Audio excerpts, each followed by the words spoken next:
მიხეილ მესხის სტადიონზე გამართულ ამერიკული ჯგუფის Imagine Dragons-ის კონცერტზე მაყურებელს საქართველოსა და უკრაინის დროშების გაშლის უფლება არ მისცეს. მოქალაქე, რომელიც უკრაინის დროშის გაშლას ცდილობდა, აღნიშნავს, რომ მსგავსი პრეცედენტი არსად არც ერთ კონცერტზე არ ახსოვს. ფორმულას მიერ მოპოვებულ ვიდეო მასალაში ნათლად ჩანს, რომ უსაფრთხოების თანამშრომლებმა მოქალაქეს უკრაინის დროშის გაშლის უფლება არ მისცეს და მეტიც ჩამოართვეს. მიზეზად კი განმარტეს, რომ ორგანიზატორების მხრიდან ასეთი დავალება იყო გაცემული. არ შეიძლება რომ წაშა. მე მინდა არა დროშა მომეწე შევინახავ. არა, ეს არ არის გარანტია რომ იქნება. ანუ მე არავის არ უყვარს. მოთხოვნა არის ასეთი. და შენ ორგანიზატორებიდან. არა, ორსახელი მეგვარი? რუჩაგერნაძე. არა, არ გწვენია ხო? არა, საერთოდ.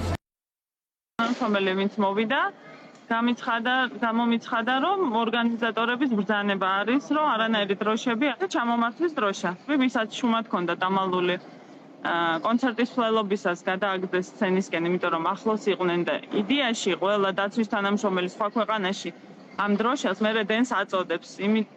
ისი აქვს ლოგიკურად სცენაზე. იმათმა კი დამალეს. არ გაშალა, იმიტომ რომ არ მიაწოდეს, როგორ გაშლიდა.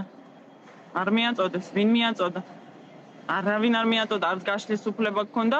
უკანა რიგებში ვინც პლაკატებს შლიდა კონცერტის მსვლელობის დროს 10 პიროვნება იდგა დაცვა, რომ დროზე დაწი რამდენ კონცერტზე ვარ ნამყოფი მსოფლიოს მასშტაბით, მსგავსი არსად არაფერი მინახავს.